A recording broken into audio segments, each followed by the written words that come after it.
વિદ્યાર્થી મિત્રો, ગુજરાત વર્ચ્યુઅલ શાળામાં આપનું સ્વાગત છે. આપણે કાલે વાર્ષિક હિસાબોની ધંધાકીય એકમના નાણાકીય પત્રકોની ચર્ચા કરી રહ્યા છીએ. એ નાણાકીય પત્રકોની અંદર આપણે વાત કરીએ તો નાણાકીય પત્રકોનો અર્થ સમજી લઈએ. નાણાકીય પત્રકો ધંધાની નાણાકીય પરિસ્થિતિ દર્શાવતો વ્યવસ્થિત રીતે તૈયાર કરેલો અહેવાલ છે. સમગ્ર વર્ષ દરમિયાનની નાણાકીય પરિસ્થિતિ એ દર્શાવવાનું કામ નાણાકીય પત્રકોની અંદર થાય છે. અને એ નાણાકીય પત્રકો સમગ્ર વર્ષની પરિસ્થિતિનું સૂચન કરે છે. સમગ્ર વર્ષ દરમિયાનની નફાકારકતા, આર્થિક પરિસ્થિતિ, સદ્ધરતા, તરલતા, આ બધી જ વસ્તુઓ વાર્ષિક હિસાબોના સંદર્ભમાં નાણાકીય પત્રકો આપણને દર્શાવે છે. અને વ્યવસ્થિત રીતે એક ચોક્કસ માળખામાં વ્યવસ્થિત રીતે તૈયાર કરવામાં આવે છે. અકાઉન્ટન્સીમાં આપણે જાણીએ છીએ કે દરેક વસ્તુના એક ચોક્કસ માળખા છે, ફોર્મેટ છે.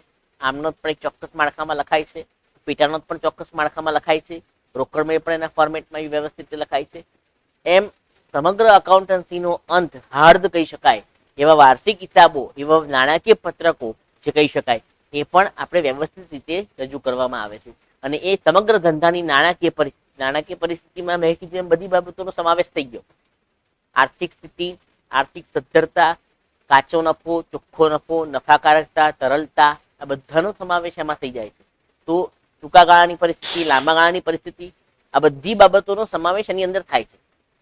તો એની અંદર નાણાકીય પત્રકોમાં કઈ બાબતોનો સમાવેશ થાય, એમાં સમાવિષ્ટ કઈ વિગતો હોય તો વેપાર ખાતું ને નફા નુકસાન ખાતું અને પાકું સરવૈયું. અહીંયા 3 વસ્તુઓ નાણાકીય પત્રકોમાં સમાવિષ્ટ છે. વેપાર ખાતું એક ખાતું છે જેમાં ઉધારને જમા આવે છે. નફા નુકસાન ખાતું પણ એક ખાતું છે જેમાં પણ ઉધારને જમા આવે છે.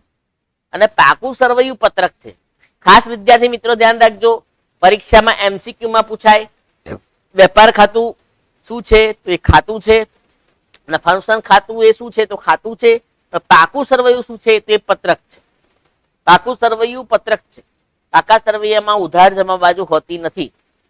પ્રત્યક્ષ રીતે ઉધાર જમા બાજુ જેમ આપણે અહીંયા દર્શાવીએ ડાબી બાજુ ઉધાર, જમણી બાજુ જમા, એવું આમાં નથી દર્શાવવામાં આવતું. એમાં મૂડી દેવા રકમ ને મિલકત રકમનો સમાવેશ થાય છે. મૂડી દેવા અને મિલકત વિગતો સમાવવામાં આવે છે. તો નાણાકીય પત્રકોમાં 3 વસ્તુનો સમાવેશ થાય છે. પરંતુ સમગ્ર ધંધાની આખા વર્ષ દરમિયાનની પરિસ્થિતિનો ચિતાર, આખા વર્ષ દરમિયાનના તમામ ધંધાકીય વ્યવહારોનો નિચોડ કહી શકાય તો એ નાણાકીય પત્રકો છે. જેમાં આ 3 વિગતોની અંદર અલગ અલગ રીતે બધી વસ્તુઓનો સમાવેશ કરવામાં આવે છે. અને એટલા માટે નાણાકીય પત્રકો ખૂબ જ અગત્યનો ભાગ કહી શકાય. ધોરણ 12માં પણ ખાસ વિદ્યાર્થી મિત્રો ધ્યાન રાખજો, 11મા ધોરણની અંદર આ ચેપ્ટર બરાબર સમજવાનું છે, શીખવાનું છે. સાથે સાથે આ ચેપ્ટરનો જે બેઝ બનશે, આ ચેપ્ટરનો જે પાયો તૈયાર થશે, એ ધોરણ 12માં પણ તમને કામ લાગશે. ધોરણ 12ની અંદર પણ બોર્ડની પરીક્ષાની અંદર મોટો દાખલો આ પ્રકરણમાંથી પૂછવામાં આવે. તો એ દ્રષ્ટિએ પણ 12માની દ્રષ્ટિએ પણ ખૂબ જ અગત્યનું ચેપ્ટર છે. એટલે ખાસ બરાબર એ ચેપ્ટરને સમજજો, બરાબર એ ચેપ્ટરના તમામ પાસાઓને સમજવાનો પ્રયત્ન કરજો. જો બરાબર સમજ્યા હશો તો ક્યાંય પણ ગોખણપટ્ટીનો સહારો નહીં લેવો પડે. ગોખણપટ્ટી કરવાથી ટૂંકા સમય સુધી યાદ રહેશે, પરંતુ અત્યારે આપણે જે શીખી રહ્યા છીએ એને 12મા ધોરણની આવતી સાલની 12માની વાર્ષિક પરીક્ષા સુધી યાદ રાખવાનું છે, એવું આ ચેપ્ટર છે. એટલે માર્ક્સની દ્રષ્ટિએ પણ અગત્યનું છે, ધોરણ 12ની દ્રષ્ટિએ પણ અગત્યનું છે, ધોરણ 11ની વાર્ષિક પરીક્ષાની દ્રષ્ટિએ પણ અગત્યનું ચેપ્ટર. તો એ સંજોગોમાં આ પ્રકરણને બરાબર ધ્યાનથી સમજવું ખૂબ જરૂરી છે. અને એટલા માટે દરેક વિગતો, દરેક બાબતોનો બરાબર અભ્યાસ કરવાનો છે. અને લાંબા સમય સુધી આપણી મેમરીમાં, આપણા મગજમાં સંગ્રહિત કરવાની છે. અને એને એ રીતે સમજવાનું છે. ટૂંકા સમય માટે યાદ નથી રાખવાનું, સમજવાનું છે, જેથી આપણે લાંબા સમય સુધી યાદ રાખી શકીએ કે વેપાર ખાતામાં કઈ અસરો આવશે, નફા નુકસાન ખાતામાં કઈ અસરો આવશે અને પાકા સરવૈયામાં કઈ અસરો આવશે. તો આ વસ્તુને બરાબર ધ્યાનથી સમજીને તૈયારી કરી હશે તો તમને નાણાકીય પત્રકો બનાવવામાં એની કઈ અસરો ક્યાં આવે એ યાદ રાખવામાં કોઈ તકલીફ નહીં પડે. શક્ય એટલો તમામ પ્રયત્ન એવો થશે કે જેમાંથી તમને સરળમાં સરળ રીતે રજૂઆત કરી શકાય અને તમે અસરકારકતાથી સમજી શકો. પણ એના માટે કેટલીક વાર એવું બનશે કે એકવાર વિડીયો જોવાથી નહીં આવડે, વારંવાર વિડીયોઝને જોવા પડશે. અને એ પ્રમાણે જો જોશો તો તમને ઘણી બધી વસ્તુઓ વારંવાર જોવાથી ક્લિયર થશે. આગળ વાત કરીએ તો નાણાકીય પત્રકોના હેતુઓ, ઉદ્દેશો શું છે? નાણાકીય પત્રકો શા માટે બનાવવા? કાચું સરવૈયું પતી જાય તો ત્યાં આપણે અટકી કેમ નથી જતા? કાચું સરવૈયું બનાવ્યા પછી આપણે વાર્ષિક હિસાબો એટલે કે નાણાકીય પત્રકો શું કરવા બનાવવાના? આખા વર્ષ દરમિયાનના અંતના નાણાકીય પત્રકો તો કાચો નફો કે ખોટ જાણવા માટે.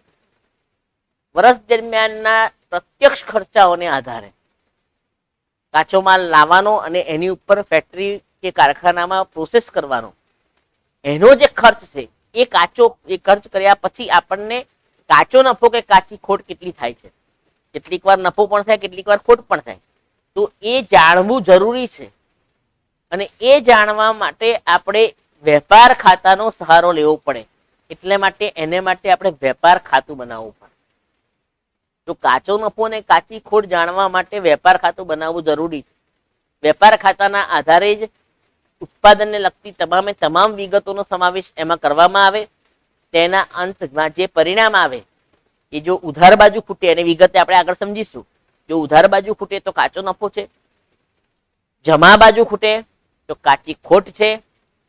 તો એ પરિણામ જાણવું ધંધાકીય એકમના સંચાલકો માટે અને અન્ય પક્ષકારો માટે જરૂરી છે. કાચો નફો ને કાચી ખોટ જાણવી જરૂરી છે. એના પછીનું સ્ટેપ ચોખ્ખો નફો ને ચોખ્ખી ખોટ છે. તો આ વસ્તુને જાણવા સમજવા માટે નાણાકીય પત્રકો બનાવવા જરૂરી છે. તો નાણાકીય પત્રકો બનાવવાના ઉદ્દેશો કે હેતુઓ સમજીએ તો સૌથી પહેલો કાચો નફો કે ખોટ જાણવા માટે આ વસ્તુ જરૂરી છે. ચોખ્ખો નફો કે ખોટ જાણવી છે. વેપાર ખાતું બનાવ્યા પછી બીજા નંબરનું ખાતું છે નફા નુકસાન ખાતું.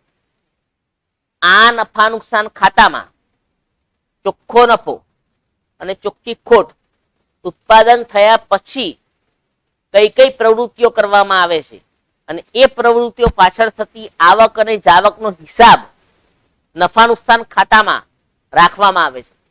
નફા નુકસાન ખાતું અલગ અલગ પ્રકારની પ્રવૃત્તિઓથી સંકળાયેલું છે. ઓફિસ સાથે સંકળાયેલી હોય પ્રવૃત્તિઓ, વેચાણ વિતરણ સાથે સંકળાયેલી હોય, અન્ય ખર્ચા કે નુકસાન સાથે સંકળાયેલી હોય કે નાણાકીય બાબતો સાથે સંકળાયેલી હોય. એ તમામ વિગતોને અસરકારકતાથી બરાબર સાચી રીતે એના સાચા આંકડાઓ શોધીને નોંધવામાં આવે. કાચા નફા કાચું સરવૈયું જે બનાવેલું છે એને આધારે તમામ વિગતોને વાર્ષિક હિસાબોમાં નાણાકીય પત્રકોમાં સમાવવામાં આવે તો એ સમયે ચોખ્ખો નફો કે ચોખ્ખી ખોટ જાણી શકાય. નફા નુકસાન ખાતાનું જે અંતિમ પરિણામ છે એ ચોખ્ખો નફો કે ચોખ્ખી ખોટ છે. જેમ વેપાર ખાતાનું અંતિમ પરિણામ ચોખ્ખો નફો કે ચોખ્ખી ખોટ છે, એમ નફા નુકસાન ખાતાનું અંતિમ પરિણામ ચોખ્ખો નફો કે ચોખ્ખી ખોટ છે. કાચો નફો ને કાચી ખોટ જાણ્યા પછી ચોખ્ખો નફો ને ચોખ્ખી ખોટ જાણવી જરૂરી છે. ચોખ્ખો નફો જાણવાથી આપણને ધંધાકીય એકમની બાબતો, એકમની પ્રગતિ, એકમની નફાકારકતાનો આપણને ખ્યાલ મળે અને એટલા માટે આપણે નફા નુકસાન ખાતું બનાવવું જરૂરી. આ બે હેતુઓ સિદ્ધ કર્યા.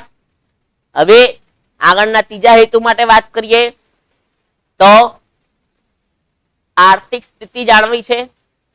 આર્થિક સ્થિતિ જાણવા માટે પાકું સરવૈયું, ધંધાની મિલકતો અને લેણાની સ્થિતિ, મૂડી અને દેવાની સ્થિતિ એ જાણવા માટે, આર્થિક સ્થિતિ જાણવા માટે પાકું સરવૈયું બનાવવું જરૂરી છે. એના આધારે નાનામાં નાની રકમનું દેવું, નાનામાં નાની રકમનું લેણું, નાનામાં નાની રકમની મિલકતો બધી જ વસ્તુઓ આપણા હિસાબોની અંદર સમાવિષ્ટ કરવામાં આવે અને તમામ વિગતો નોંધવામાં આવે તો એને આધારે તમામ વિગતો સમજી શકાય. તમામ વિગતોને આધારે ધંધાની આર્થિક સદ્ધરતા, મૂડી દેવા એ ધંધાના નાણાંના પ્રાપ્તિ સ્થાન છે. મૂડીને દેવા એ બતાવે છે કે પૈસા ક્યાંથી આયા. શેર મૂડીમાં રોકાણ કર્યું, શેર મૂડીમાં રોકાણ કર્યું, તે રોકાણ કર્યું, પૈસા આવવાનું પ્રાપ્તિ સ્થાન મૂડીને દેવા છે. બાહ્ય પક્ષકારો પાસેથી લોન લીધી, ધંધાના માલિકે મૂડી રોકાણ કર્યું, આવું કંઈ પણ કર્યું તો એ સંજોગોમાં પૈસા આવે છે. નાણાંનું પ્રાપ્તિ સ્થાન મૂડી દેવા બાજુ છે અને નાણાંનો ઉપયોગ મિલકત લેણા બાજુ છે. મિલકતો ખરીદી, જે રકમના આપણે ઉછીની રકમ, ઉછીના લેણા એટલે કે જે પૈસા લેવાના છે જેનો ઉપયોગ આપણે જે પૈસા આયા આપણે ઉપયોગ કોઈ કઈ જગ્યાએ કર્યો છે, મિલકતો ખરીદી છે, નાની મિલકતો ખરીદી છે, મોટી મિલકતો ખરીદી છે, ક્યાંક આપણી પાસે પૈસા પડ્યા છે રોકડ શિલ્લક કે બેંક શિલ્લક સ્વરૂપે, તો એ ચાલુ મિલકતોમાં સમાવેશ કરી શકાય. તો નાણાંનો પ્રાપ્તિ સ્થાન મૂડી જેવા બાજુ અને નાણાંનો ઉપયોગ મિલકત નાણા બાજુ છે. તો એ બાબતોની આપણને સદ્ધરતા કે આર્થિક સ્થિતિનો ખ્યાલ અંદાજ મળે. આપણા દેવા જો વધારે પડતા હોય તેનો અર્થ એ છે કે આપણા દેવા મિલકતો કરતા વધી જાય તો આપણા ધંધાકીય એકમ માટે જોખમ છે. તો એ આખો ચિતાર, આખી પરિસ્થિતિ આપણને પાકું સરવૈયું બતાવે છે. તો પાકા સરવૈયાના આધારે આપણે આર્થિક સ્થિતિ જાણી શકીએ છીએ અને એને આધારે ધંધાકીય એકમની આર્થિક સદ્ધરતાને માપી શકીએ છીએ. કાયદાકીય જોગવાઈઓ, ભાગીદારી પેઢીનો કાયદો 1932, કંપની ધારો 1956 અને લેટેસ્ટ 2013 નો કંપની ધારો. તો એના નિયમો મુજબ દરેકે દરેક પેઢીઓએ વાર્ષિક હિસાબો, નાણાકીય પત્રકો બનાવવા જરૂરી ને ફરજિયાત છે. તો એ કાયદાકીય જોગવાઈઓનું પાલન કરવા માટે પણ કરવેરાની જોગવાઈઓ જાણવી છે. કરવેરા વિભાગ દ્વારા હિસાબો માંગવામાં આવે, વીમા કંપની દ્વારા હિસાબો માંગવામાં આવે. આવી કોઈ પણ પક્ષકારો દ્વારા, બેંક દ્વારા લોન લીધી હોય તો બેંક દર વર્ષે હિસાબોની જાણકારી માંગે છે. તો એ દરેકે દરેક સંજોગોમાં કાયદાકીય જોગવાઈઓનું પાલન કરવા માટે, સરકારના નિયમોનું પાલન કરવા માટે આપણે વાર્ષિક હિસાબો, નાણાકીય પત્રકો બનાવવા જરૂરી છે. વાર્ષિક હિસાબો શબ્દ એટલા માટે હું પ્રયોગ કરું છું કે દરેકે દરેક સમગ્ર વર્ષ દરમિયાનના હિસાબોનો ઉપયોગ થઈ રહ્યો છે. કેટલાક જગ્યાએ એ વાર્ષિક હિસાબો તરીકે ઓળખવામાં આવે છે અને કેટલીક જગ્યાએ નાણાકીય પત્રકો તરીકે ઓળખવામાં આવે છે. એટલે બંને શબ્દોનો આપણે જોડે ઉપયોગ કરીએ છીએ. વાર્ષિક હિસાબો એટલે વર્ષના સમગ્ર વર્ષ દરમિયાનના હિસાબો, અને નાણાકીય પત્રકો પણ વર્ષના અંતે જે બનાવવાના છે 3 નાણાકીય પત્રકો. તો એ 3 નાણાકીય પત્રકો વર્ષના અંતે બનાવવામાં આવતા પત્રકો જે આ બધી વસ્તુને જાણવા અને સમજવા માટે બનાવવામાં આવે છે. તો આ ધંધાના આ 3 ખાતાઓ વર્ષના અંતે સમગ્ર વર્ષના ધંધાનો નિચોડ જે છે એ આપણને આ 3 બાબતોમાં જાણવા મળે. સમગ્ર વર્ષ દરમિયાન કેટલી ખરીદી થઈ, સમગ્ર વર્ષ દરમિયાન કેટલું વેચાણ થયું, સમગ્ર વર્ષ દરમિયાન કેટલી આવક થઈ, સમગ્ર વર્ષ દરમિયાન કેટલો વેચાણ વિતરણ ખર્ચ થયો, સમગ્ર વર્ષ દરમિયાન કેટલી ગાળખાત પડી, સમગ્ર વર્ષ દરમિયાન કેટલો ફેક્ટરીનું ભાડું ચૂકવ્યું, સમગ્ર વર્ષ દરમિયાન કેટલો મકાનનો ઘસારો ચૂકવ્યો. તો આ બધી જ વિગતો એ આપણને આ 3 પત્રકો દ્વારા સમગ્ર વર્ષનો હિસાબ આપણને જોવા મળે. ફક્ત આ 3 ફોર્મેટ, આ 3 પત્રકો, આ 3 ખાતાને પત્રકોને સમજવાથી, નાણાકીય પત્રકોમાં 3 બાબતોને સમજવાથી સમગ્ર ધંધાનું આખા વર્ષનું આપણને ચિત્ર ખબર પડે છે.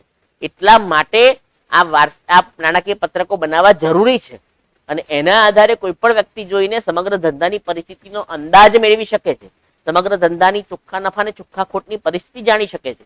તો એટલા માટે આ વસ્તુ બનાવવી જરૂરી છે. નાણાકીય પત્રકોના ઉદ્દેશો આપને ક્લિયર થઈ ગયા હશે. બરાબર ધ્યાનથી સમજી લેજો. દરેકે દરેક હેતુ માટે અલગ અલગ ખાતા બનાવવાના છે. 3 ખાતાઓના સ્પેસિફિક હેતુઓ કયા છે એ પણ જાણી લીધા અને કોમન હેતુઓ જે છે જે ધંધાકીય એકમ માટે જરૂરી છે એ નાણાકીય પત્રકોના હેતુઓની પણ આપણે સમજ કરવી. તો આ બધી વિગતોને લક્ષ્યમાં રાખીને તેમના હેતુઓ અને ઉદ્દેશો આપણે સમજવાના છે. આગળ વાત કરીએ તો તેને ઉપયોગ કરનારા પક્ષકારો, નાણાકીય પત્રકોનો ઉપયોગ કરનારા પક્ષકારો કયા કયા છે. કંપની પણ નાણાકીય પત્રકો બહાર પાડે છે અને કંપનીઓ માટે તો દરેકે દરેક વર્ષે પોતાના શેર હોલ્ડરોને એ નાણાકીય પત્રકો મોકલવા ફરજિયાત છે. કંપનીઓ માટે તો નવા નિયમો મુજબ 2013 ના કંપની ધારા મુજબ દરેકે દરેક પક્ષકારો, જે સંકળાયેલા પક્ષકારો છે, એ બધાને પોતાના વાર્ષિક હિસાબો, નાણાકીય પત્રકો વર્ષના અંતે બનાવીને એમને મોકલવા જરૂરી ને ફરજિયાત છે. તો અહીંયા પણ આપણે વાત કરીએ છીએ એકાકી પેઢીની, ભાગીદારી પેઢીની વાત કરીએ છીએ. તો એકાકી વેપારી પેઢીએ પણ જે પત્રકો બનાવે છે એનો ઉપયોગ કરનારા પક્ષકારો એટલે કે એનું અવલોકન કરનારા પક્ષકારો કયા છે. નાણાકીય પત્રકોનો ઉપયોગ આપણે બનાવી દીધા પછી એનો હેતુ શું? તો એ હેતુઓ બીજા બધા પક્ષકારો પણ એનો અભ્યાસ કરે છે. જે ધંધા સાથે સંકળાયેલા પક્ષકારો છે, ધંધામાં જેમનું હિત સંકળાયેલું છે, ધંધા સાથે જે જોડાયેલા છે, ધંધાની પ્રવૃત્તિઓ સાથે જે સંકળાયેલા છે, એવા તમામ પક્ષકારો એ બાબતોનો અભ્યાસ કરે છે. નાણાકીય પત્રકોનું બરાબર ધ્યાનથી અભ્યાસ કરે છે. દરેકે દરેક વિગતોનો અભ્યાસ કરે છે અને એને આધારે તેઓ ધંધાકીય એકમની પરિસ્થિતિનું માપન કરે છે અને પોતાના નિર્ણયો પણ લે છે. આગળ વાત કરીએ એની અંદર તો સૌથી પહેલી વાત કરીશું ટૂંકા ગાળાના લેણદારો. જે પક્ષકારો આપણને ઉછીનો માલ આપે છે, ટૂંકા સમય માટે ઉછીનો માલ આપે છે, માલ ઉછીનો આપી દીધો પછી મહિના 2 મહિના પછી આપણે પૈસા ચૂકવવાના છે, તો એ ટૂંકા ગાળાના પક્ષકારો જે આપણને ટૂંકા સમય માટે માલ ઉછીનો આપે છે, ટૂંકા સમયની લોન આપે છે, ટૂંકા સમય માટે નાણાં વાપરવાની સુવિધા આપે છે, આવા તમામ પક્ષકારો, પછી એ બેંક હોય, નાણાકીય સંસ્થા હોય, મિત્ર વર્તુળ કે સગા સંબંધી હોય, તમામે તમામ પક્ષકારો દરેકે દરેક વિગતોનો નાણાકીય પત્રકો એટલે કે આપણા ધંધાએ જે બનાવ્યા છે નાણાકીય પત્રકો એટલે કે વેપાર ખાતું, નફા નુકસાન ખાતું અને પાકું સરવૈયું, એનો બરાબર અભ્યાસ કરે છે. એને આધારે તેઓ ધંધાની સદ્ધરતા, આર્થિક સ્થિતિને માપવાનો પ્રયત્ન કરે છે. આપણા ધંધાના કાચા નફા અને કાચી ખોટ, ચોખ્ખા નફા અને ચોખ્ખી ખોટ દ્વારા આ પ્રકારના પક્ષકારો જોવે છે કે આપણા ધંધા સાથે લાંબો સમય સુધી એ લોકો આપણી જોડે વેપાર કરી શકશે કે કેમ, આપણી આર્થિક સ્થિતિ કેવી છે, આપણને ઉછીનો માલ આપી શકાય કે કેમ, એ આપણા નાણાકીય પત્રકોનો અભ્યાસ કરીને આ પક્ષકારો નક્કી કરે છે. જે લોકો આપણા લેણદારો છે, જે આપણને ટૂંકા સમય માટે વસ્તુ, માલ કે સેવા વાપરવાની છૂટ આપે છે, એવા પક્ષકારો જે ટૂંકા ગાળાના લેણદારો કહી શકાય. તો એ પક્ષકારો બરાબર ધ્યાનથી અભ્યાસ કરીને નક્કી કરે છે કે આપણને ઉછીનો માલ જે આપી રહ્યા છે એ ઉછીનો માલ આપવાનો ચાલુ રાખવો, એ ઉછીનો માલ આપણને આપવાનો બંધ કરી દેવો. એ બધા નિર્ણયો એ લોકો લે છે. આપણને ઉછીની રકમ વાપરવાની સુવિધા આપવી કે ના આપવી, પણ એ બધી જ વસ્તુઓ શેના આધારે નક્કી થશે? આપણા નાણાકીય પત્રકોના આધારે. જો નાણાકીય પત્રકોની અંદર પરિસ્થિતિ સારી હશે તો એ પક્ષકારો આપણી સાથે આપણને ઉછીનો માલ આપવા તૈયાર થશે, ઉછીની રકમ આપવા તૈયાર થશે, એમને આપણી નાણાકીય સદ્ધરતા પર કોઈ શંકા નહીં જાય. પણ જો આપણા નાણાકીય પત્રકો નબળા પડતા હશે, આપણી આર્થિક સ્થિતિ ધંધાની બગડતી જતી હશે, તો એ સંજોગોમાં નાણાકીય પત્રકો દ્વારા એ લોકો માપન કરશે અને એ માપનના આધારે નિર્ણય લેશે. તો ટૂંકા ગાળાના લેણદારોની વાત કરી. લાંબા ગાળાના લેણદારો જે લોકો આપણને લાંબા સમય માટે ઉછીના નાણાં આપે છે, 5, 7 કે 10 વર્ષ માટે આપણને નાણાં ઉછીના આપે છે. બેંક દ્વારા બેંકની પાસેથી લોન લેવામાં આવે, નાણાકીય સંસ્થાઓ પાસેથી લોન લેવામાં આવે. તો આવી લાંબા સમયની જે લોન છે, એવા પક્ષકારો જે છે જે આપણી સાથે સંકળાયેલા છે, એ લોકો આપણી આર્થિક પરિસ્થિતિનો અભ્યાસ કરે છે. આપણી આર્થિક પરિસ્થિતિ કેટલા સમય સુધી સ્થિર રહી શકે એમ છે, કારણ કે આપણે જે નિયમિત હપ્તાઓ નક્કી કર્યા છે અથવા જે આર્થિક જવાબદારી ઊભી કરી છે, એ જવાબદારી પૂરી કરવા માટે આપણો ધંધો સક્ષમ છે કે નહીં, એ જાણવામાં એમને રસ હોય છે. આપણા ધંધાની અંદર લાંબા સમય સુધી ધંધાકીય એકમ ટકી શકશે, લાંબા સમય સુધી એકમ નફો કરી શકશે, લાંબા સમય સુધી એમના રૂપિયા ધીમે ધીમે ચૂકવાઈ જશે, એવી એમને ખાતરી મળવી જોઈએ. એ નાણાકીય પત્રકો જોયા પછી નક્કી કરે છે. તો આ પક્ષકારો પર ધંધાકીય એકમનો નાણાકીય પત્રકોનો અભ્યાસ કરે છે અને એ જોવે છે કે લાંબા સમય સુધી આપણી પેઢીની આર્થિક સદ્ધરતા છે, આપણી પેઢી નાણાકીય રીતે સક્ષમ છે, આપણી પેઢીની આર્થિક સ્થિતિ સારી છે કે ખરાબ છે, એ બધી જ વસ્તુનો અભ્યાસ લાંબા ગાળાના લેણદારો કરે છે અને એને આધારે તેઓ નાણાકીય સ્થિતિનો અભ્યાસ કરીને પછી આગળના ભાવિ નિર્ણયો પણ લે છે અને એ પ્રમાણે આપણી સાથે વર્તન પણ કરે છે. તો આગળ વાત કરીએ વર્તમાન રોકાણકારો. જે લોકોએ આપણી પેઢીમાં રોકાણ કર્યું છે, જે લોકોએ આપણી કંપનીમાં શેરમાં રોકાણ કર્યું છે, એવા રોકાણકારો કે જે રોકાણકારો ધંધાની અંદર સંકળાયેલા છે, વર્તમાનમાં સંકળાયેલા છે, એમને પોતાના નાણાં સલામત છે કે નહીં એ જાણવામાં રસ હોય છે.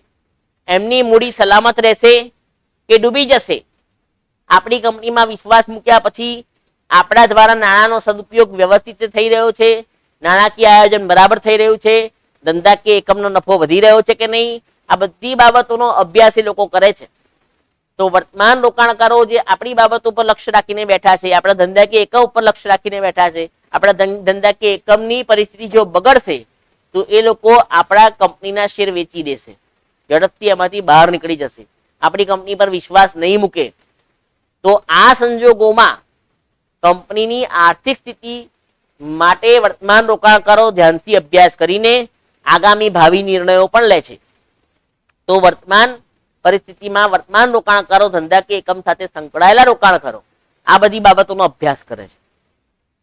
ભાવિ રોકાણકારોની વાત કરીએ તો ભવિષ્યના જે રોકાણકારો છે, જે ભવિષ્ય સાથે સંકળાયેલા છે, ભવિષ્યમાં આપણી કંપનીમાં આપણી પેઢીમાં રોકાણ કરવા માંગે છે, આપણી સાથે સંકળાવવા માંગે છે, તો એવા રોકાણકારો જે છે એ તમામે તમામ શરૂઆતના 2-3 વર્ષ 4 વર્ષના વાર્ષિક હિસાબોનો અભ્યાસ કરશે અને એ વાર્ષિક હિસાબોનો અભ્યાસ કરીને નિર્ણય લેશે કે ખરેખર આર્થિક પરિસ્થિતિ સારી છે, ધંધાની આર્થિક પરિસ્થિતિ કેવી છે, ધંધો નાણાકીય પત્રકોના આધારે ડિવિડન્ડ દર વર્ષે વહેંચે છે, ડિવિડન્ડ કેટલા રૂપિયા મળે છે, આપણી કંપનીના શેરના ભાવ કંપનીમાં વધતા જાય છે કે નહીં. તો આ બધી બાબતોનો બરાબર અભ્યાસ કરે છે અને એ અભ્યાસ કરીને ધંધાકીય એકમ ની અંદર રોકાણ કરવું કે નહીં, કંપનીના શેર ખરીદવા કે નહીં, એનો નિર્ણય લે છે. જે રોકાણકારો ભવિષ્યમાં આપણી પેઢીમાં રોકાણ કરવા માંગે છે એવા પક્ષકારો પણ એવા રોકાણકારો પણ આપણી પેઢીના નાણાકીય પત્રકોનો અભ્યાસ કરે છે. નાણાકીય પત્રકોની સતત એ લોકો ચિંતા કરતા, સતત ચર્ચા કરતા હોય છે. ધંધાકીય એકમની આર્થિક પરિસ્થિતિ કેટલી સારી છે, ધંધાકીય એકમની પ્રગતિ કેવી છે, ધંધાકીય એકમના વિઝન કયા છે, ધંધાકીય એકમના સંચાલકોની કાર્યક્ષમતા કેવી છે, એ બધી બાબતોનો અભ્યાસ કરે છે અને એને આધારે ધંધાકીય એકમ ભવિષ્યમાં કેટલી રીતે આગળ જશે, ભવિષ્યમાં એનું લેવલ કયું હશે, એનો અંદાજ પણ ભાવિ રોકાણકારો લગાવે છે અને પછી એ ભવિષ્યની અંદરની પ્રવૃત્તિના આધારે ધંધાકીય એકમમાં ભવિષ્યની અંદર નાણાકીય એકમને રોકાણ કરે છે, કંપનીના શેરને ખરીદે છે, કંપની પર વિશ્વાસ મૂકે છે. તો આ બધી બાબતોનો પણ બરાબર ધ્યાનથી અભ્યાસ કરવો પડે કે દરેકે દરેક પક્ષકારો જે છે, જે સંકળાયેલા પક્ષકારો છે, પ્રત્યક્ષ પક્ષકારો અને પરોક્ષ પક્ષકારો, જે ધંધા સાથે સીધા સંકળાયેલા પક્ષકારો છે એ અલગ છે અને પરોક્ષ પક્ષકારો પણ અલગ છે. તો બંને પક્ષકારોને ધંધાની અંદર પ્રગતિમાં રસ હોય, નાણાકીય પત્રકોમાં રસ હોય અને નાણાકીય પત્રકોનો બરાબર અભ્યાસ કરે, જેથી કરીને ભાવિ નિર્ણયો લઈ શકે. તેમના દ્વારા અગાઉના નિર્ણયો જે લેવાના છે એ નિર્ણયો માટે એ લોકો તમામે તમામ નાણાકીય પત્રકોનો અભ્યાસ કરે. આગળ વાત કરીએ તો સંચાલકો, ધંધાના સંચાલકો પણ ધંધાના નાણાકીય પત્રકોનો અભ્યાસ કરે છે. સંચાલકોએ જે વિઝનથી કામ કર્યું છે એ વિઝનથી ધંધો આગળ વધી રહ્યો છે, જે હેતુથી કામ ઊભું કર્યું છે એ હેતુને સર કરી રહ્યા છીએ, જે ધંધાકીય એકમની નફાકારકતા હોવી જોઈએ એ ખરેખર છે કે નહીં, ધંધાકીય એકમની પરિસ્થિતિ ખરેખર કેવી છે. સંચાલકો આ બધી બાબતોનો અભ્યાસ નાણાકીય પત્રકો દ્વારા કરે છે. ગઈ સાલના અને આ વર્ષના આંકડાઓને સરખાવે છે, કયા ખર્ચાઓ વધ્યા છે, કઈ આવકો ઘટી છે, આ બધી બાબતોનો બરાબર અભ્યાસ કરે છે. સંચાલકો પણ તેને આધારે ભવિષ્યમાં કેવી નીતિ ઘડવી કે જેથી કરીને નફાકારકતામાં વધારો થાય, આર્થિક સ્થિતિ મજબૂત બને, આર્થિક રીતે વધારે સક્ષમતા આવે, નાણાકીય તરલતા વધે, એ માટે કઈ પોલિસીથી રચના કરવી એનો અભ્યાસ, એનો જાણકારી મેળવવા માટે, એ ભાવિ નીતિ ઘડતર માટે તે લોકો વર્તમાનના નાણાકીય પત્રકોનો અભ્યાસ કરે છે. આગલા 2 વર્ષના 3 વર્ષના નાણાકીય પત્રકો સાથે આ વર્ષની સરખામણી કરે છે અને કઈ કઈ વિગતો, કઈ કઈ જગ્યાએ, કઈ કઈ બાબતોની અંદર વધારે લક્ષ્ય આપવાની જરૂર છે, કઈ બાબતોમાં ધ્યાન આપવાની જરૂર છે, કઈ બાબતોમાં ખર્ચા વધી રહ્યા છે અને ઘટાડવા માટેની જરૂર છે, આવી બધી બાબતોનો અભ્યાસ ધંધાના સંચાલકો કરે છે. સંચાલકો માટે નાણાકીય પત્રકોનો અભ્યાસ ખૂબ જ જરૂરી છે. તેને આધારે ધંધાની કાર્યક્ષમતાને તેઓ નક્કી કરી શકશે, આગામી નિર્ણયો એવા લઈ શકશે કે જેથી કરીને ધંધાની નફાકારકતા વધે, ધંધાની આર્થિક સ્થિતિ મજબૂત બને અને ધંધાની આર્થિક તરલતા, પૈસાની લેવડ દેવડ ઝડપી બને અને આર્થિક સ્થિતિને આધારે નાણાકીય તરલતામાં પણ વધારો થાય. તો એવા પક્ષકારો પણ સંચાલકો પણ ધંધાકીય એકમના નાણાકીય પત્રકોનો અભ્યાસ કરે છે. કર્મચારીઓ છે, કર્મચારીઓ પણ નાણાકીય પત્રકોનો અભ્યાસ કરે છે. કર્મચારીઓને કોઈ માંગણી મૂકવી છે તો વાર્ષિક હિસાબો, નાણાકીય પત્રકો જોયા પછી ધંધો નફો કરી રહ્યો છે કે નહીં એવી માંગણીને, એ ધંધાની નફાકારકતાને જોઈને પછી પોતાની જરૂરી એવી કોઈ માંગણી હોય તે મૂકે એ વ્યાજબી ગણાય. જો ધંધાની અંદર નફાકારકતા વધતી હોય અને સંચાલકો સમક્ષ કોઈ માંગણી કરવામાં આવે તો કર્મચારીઓની એ માંગણીનો સ્વીકાર થઈ શકે કર્મચારીઓ દ્વારા પોતાને મળવાપાત્ર જે લાભો છે એ લાભો ધંધાના કર્મચારીઓને મળશે કે કેમ, ધંધાની અંદર પોતાનું ભવિષ્ય સલામત છે કે કેમ, દરેકે દરેક કર્મચારી પણ પોતાની વ્યક્તિગત સિદ્ધિ હાંસલ કરવા માટે પ્રયત્ન કરતો હોય છે. તો કર્મચારીને આ કંપનીમાં આ પેઢીમાં પોતાનું ભવિષ્ય સલામત છે કે નહીં એ બાબતનો પણ તે અભ્યાસ કરે છે. ધંધાની વિઝન, ધંધાની પરિસ્થિતિ, ધંધાની આર્થિક સ્થિતિ, ધંધાની નાણાકીય તરલતા, નાણાકીય પરિસ્થિતિ એ બધાનો અભ્યાસ કરીને એ પોતાના ભવિષ્ય અંગેનો નિર્ણય લે છે. કારણ કે કંપનીની પરિસ્થિતિ જો બગડતી હોય તો આ કંપનીની અંદર કામ કરવું લાંબા સમય માટે હિતાવહ નથી. તો એ સંજોગોમાં આ કંપનીની નોકરી છોડીને બીજે જવું હિતાવહ છે. એવા નિર્ણયો પણ કર્મચારીઓ કરતા હોય છે. તો કર્મચારીઓ પણ નાણાકીય પત્રકોનો અભ્યાસ કરીને પોતાના ભાવિ નિર્ણયોનું પણ આયોજન કરતા હોય છે. તો આ બધા પક્ષકારો, ટૂંકા ગાળાના લેણદારો, લાંબા ગાળાના લેણદારો, વર્તમાન રોકાણકારો, ભાવિ રોકાણકારો, સંચાલકો અને કર્મચારીઓ, આ બધા જ પક્ષકારો નાણાકીય પત્રકોનો અભ્યાસ કરે છે. અને એ સાથે બીજા પક્ષકારો પણ સંકળાયેલા છે કે જે નાણાકીય પત્રકોનો અભ્યાસ કરે છે. એમાં કરવેરા અધિકારીઓ, ઇન્કમટેક્સ ડિપાર્ટમેન્ટના અને બીજા અન્ય વેરા વિભાગના અધિકારીઓ પણ આપણા નાણાકીય પત્રકોનો અભ્યાસ કરે છે. નાણાકીય પત્રકોની માહિતી અમુક સમય દરમિયાન આપી દેવી ફરજિયાત હોય છે. અમુક સમય દરમિયાન ઇન્કમટેક્સ રિટર્ન ભરી દેવું દરેકે દરેક પેઢી માટે, દરેકે દરેક કંપની માટે ફરજિયાત હોય છે.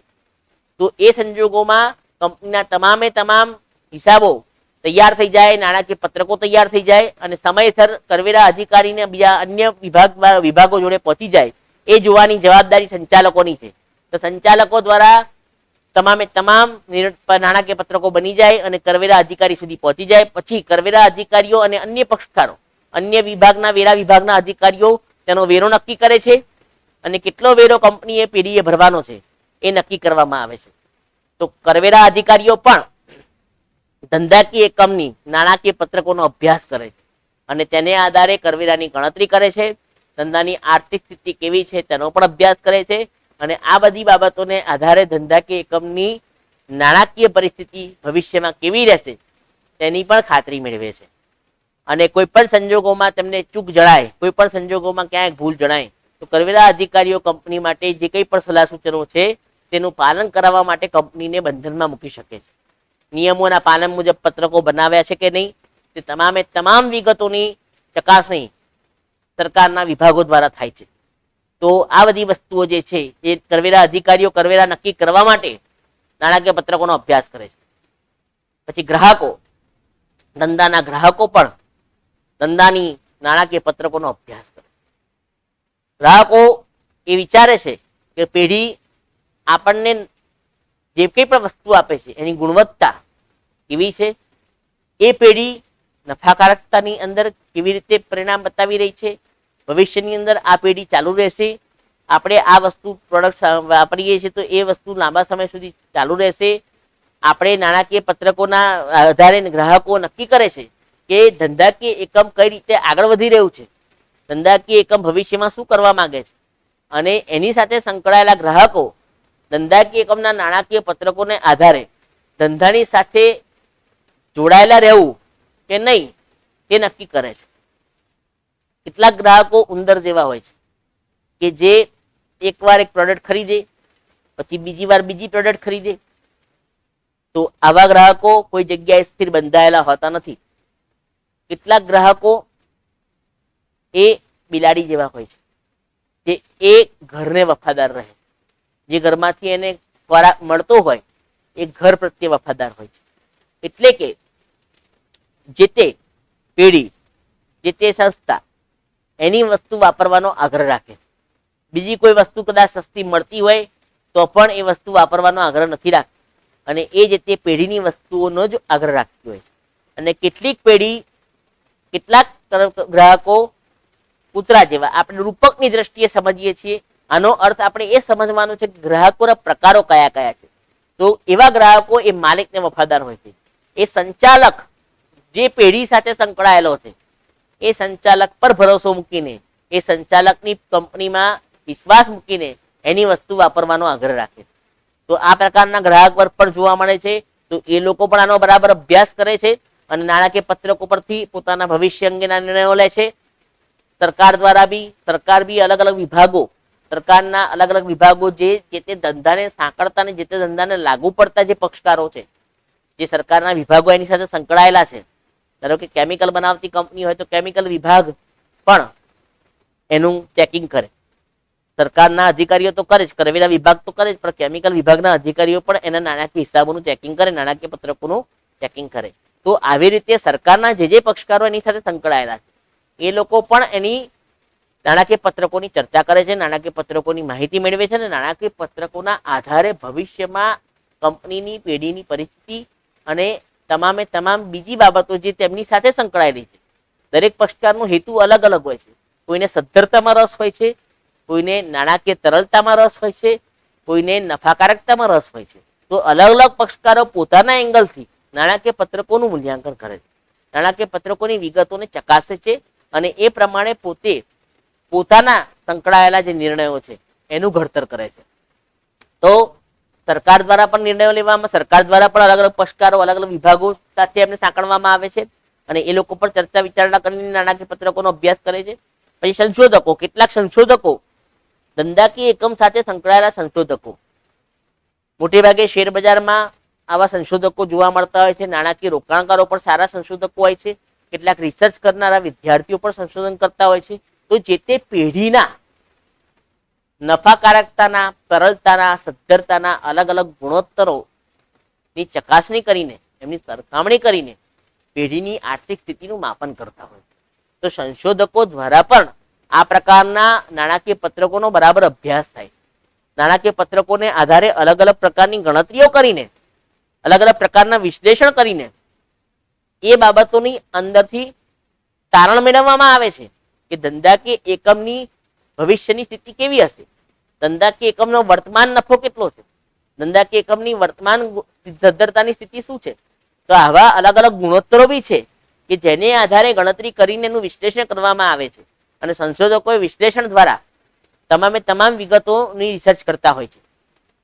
ત્યારબાદ વીમા કંપનીઓ જે વીમા કંપનીઓ સાથે આપણે સંકળાયેલા છે, કોઈ પણ સંજોગોમાં આપણે આપણા ફેક્ટરીમાં અથવા ગોડાઉનમાં અથવા આપણા ધંધાના સ્થળ ઉપર આગ લાગે અથવા કોઈ અકસ્માત સર્જાય અને આપણે વીમો ઉતરાવેલો હોય તો વીમા કંપની દ્વારા આપણા નાણાકીય હિસાબોનું ચેકિંગ થતું હોય છે, નાણાકીય પત્રકોનું ચેકિંગ થતું હોય છે.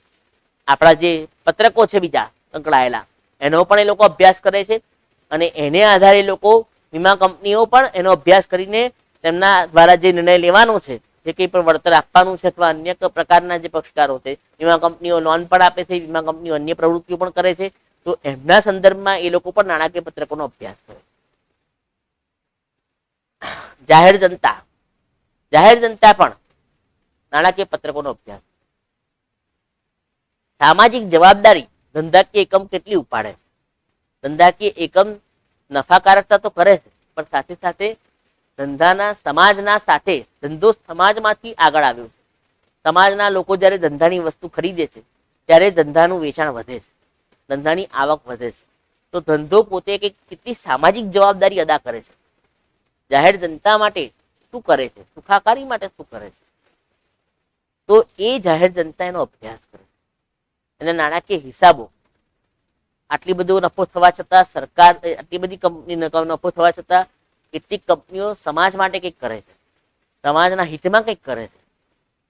અહીંયા આપણે એક બે જનરલ ઉદાહરણની ચર્ચા કરીએ. અહીંયા કોઈ પક્ષાપક્ષીની વાત નથી, પણ એકાદ બે ઉદાહરણની ચર્ચા કરીએ તો દિવ્ય ભાસ્કર નામના અખબાર પત્ર દ્વારા જમાલપુરનું સપ્તર્ષિ સ્મશાન દત્તક લેવામાં આવ્યું અને ત્યાં તમામે તમામ સુવિધાઓ ઊભી કરવામાં આવી, સ્મશાનનું આધુનિકીકરણ કરવામાં આવ્યું. તો એ જાહેર જનતાની સુખાકારી માટે કરવામાં આવ્યું.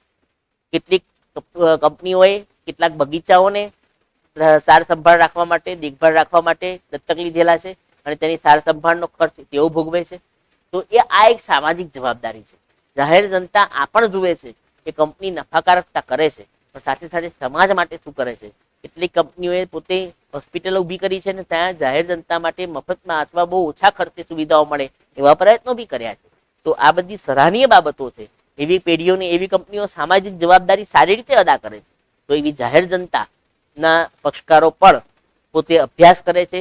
કેટલાક એક્ટિવિસ્ટો જે છે, સમાજના એક્ટિવિસ્ટો, એનજીઓ સંસ્થાઓ પણ એ અભ્યાસ કરે છે અને એ લોકો દ્વારા પણ જાહેર જનતા પણ નાણાકીય પત્રકોનો અભ્યાસ કરીને નાણાકીય પત્રકોના આધારે કંપનીની મૂલ્યાંકન કરે છે. આગળ વાત કરીએ તો વેપાર ખાતું શું છે? વેપાર ખાતું એ ડાયરેક્ટ એક્સપેન્સીસ ધરાવે છે, જે પ્રત્યક્ષ ખર્ચા, જે ધંધા સાથે સંકળાયેલા પ્રત્યક્ષ ખર્ચા. અહીંયા ફક્ત થોડાક દરેક ખાતાની ઉપર છેલ્લી વાત કરવી છે. પ્રત્યક્ષ ખર્ચાઓ કે જે ધંધા સાથે સંકળાયેલા છે, જે ધંધા સાથે પ્રત્યક્ષ રીતે સંકળાયેલા છે એવા ખર્ચાઓ. ઉત્પાદન સાથે સંકળાયેલા, જે ઉત્પાદનની સાથે સંકળાયેલા છે, ફેક્ટરીના ખર્ચા, કારખાનાના ખર્ચા, આવા ખર્ચાઓ. ત્યારબાદ માલને લગતી વિગતો, જે કાચો માલ લાવીએ છીએ, કાચા માલની અંદર જેને લાવવાનો જે ખર્ચ થાય છે, અને માલને લગતી વિગતો. કાચો માલ, અર્ધતૈયાર માલ, તૈયાર માલ, એ માલના સ્ટોકના પણ અલગ અલગ પ્રકારો છે. તો એને લગતી વિગતોનો પણ આપણે અહીંયા અભ્યાસ કરવાનો છે. વેપાર ખાતાની અંદર આ બધી વિગતો સમાવવામાં આવે છે. કાચો માલ લાવવાના ખર્ચા, કાચો માલ આપણી પેઢી સુધી, આપણી ફેક્ટરી સુધી લાવવાનો ખર્ચ, એનો સમાવેશ આપણે વેપાર ખાતામાં કરીએ. આગળ વાત કરીએ તો નફા નુકસાન ખાતું શું સમજાવે છે? ઇનડાયરેક્ટ એક્સપેન્સીસ, પરોક્ષ ખર્ચાઓ, જે ધંધાના પ્રવૃત્તિ સાથે સંકળાયેલા નથી, ધંધાની વસ્તુ જેનું ઉત્પાદન કરી તેની સાથે સંકળાયેલા નથી, એવા ખર્ચાઓ, પરોક્ષ ખર્ચાઓ આમાં સમાવવામાં આવે છે. ઉત્પાદન સિવાયના ખર્ચા, વેચાણ વિતરણ ખર્ચા. ઉત્પાદન થયા પછીનું કામ વેચાણ વિતરણ છે. ઉત્પાદન થઈ ગયા પછીની જે પ્રવૃત્તિઓ છે એના ખર્ચાઓનો આપણે અહીંયા અભ્યાસ કરવાનો. ત્યારબાદ નુકસાન અને નાણાકીય પડતર. ધંધામાં જે નુકસાન થાય છે, નાણાકીય નુકસાન, આખી નુકસાન, ચોરીથી નુકસાન અને ઘસારો જે આપણે લાગુ પાડીએ છીએ મિલકતોને, એ ઘસારોનો પણ સમાવેશ અહીંયા થાય છે. અને નાણાકીય પડતર, નાણાકીય ખર્ચાઓનો પણ અહીંયા સમાવેશ કરવાનો છે. ઉત્પાદન સિવાયના જે ખર્ચાઓ છે એ આપણે અહીંયા સમાવવાના છે. અને પાકું સરવૈયું જે છે એ મૂડી, દેવા, મિલકત અને લેણા, આ ચારની પરિસ્થિતિનો અભ્યાસ કરે છે. હમણાં જ વાત કરીએ, મૂડી એ ધંધાના માલિકે કરેલું ધંધામાં રોકાણ છે. દેવું એ બાહ્ય પક્ષકારો પાસેથી ઉછીની લીધેલી રકમ છે. આમ તો મૂડી પણ દેવું છે. ધંધાનું આંતરિક દેવું એ મૂડી છે, અને ધંધાનું બાહ્ય દેવું એ દેવા છે. બહારના પક્ષકારો પ્રત્યેનું દેવું અને ધંધાના માલિક પ્રત્યેનું દેવું એ મૂડી છે. એટલે એને દેવા તરીકે દર્શાવવામાં આવે છે, મૂડી દેવા કહેવાય છે. મિલકતો, દ્રશ્ય મિલકતો, અદ્રશ્ય મિલકતો, કાયમી મિલકતો, ચાલુ મિલકતો, આ બધી મિલકતો અહીંયા દર્શાવવામાં આવે છે. અને લેણા એટલે કે આપણે જે પૈસા લેવાના છે, જે પક્ષકારો પાસેથી લેવાના છે, આપણે એમને સેવા કે વસ્તુ આપી છે અને એની અંદરથી આપણે પૈસા લેવાના છે, તો એવા લેણા જે લેવાના રકમ છે એ રકમોનો પણ સમાવેશ અહીંયા કરવામાં આવે. તો આ રીતે સમગ્ર વેપાર ખાતું, નફા નુકસાન ખાતું ને પાકું સરવૈયું બનાવવામાં આવે. બરાબર ધ્યાનથી સમજજો વિદ્યાર્થી મિત્રો. વારંવાર આ વિડીયો જોજો, લાઈક, શેર ને કમેન્ટ કરવાનું ભૂલતા નહીં. વધુ ને વધુ વિદ્યાર્થીઓ આમાં જોડાય, વધુ ને વધુ વિદ્યાર્થીઓ આ વિડીયોઝને જોવે એવો મિત્ર વર્તુળમાં ખાસ પ્રચાર ને પ્રસાર કરજો. એ જ વાત સાથે વિરમું છું. અસ્તુ.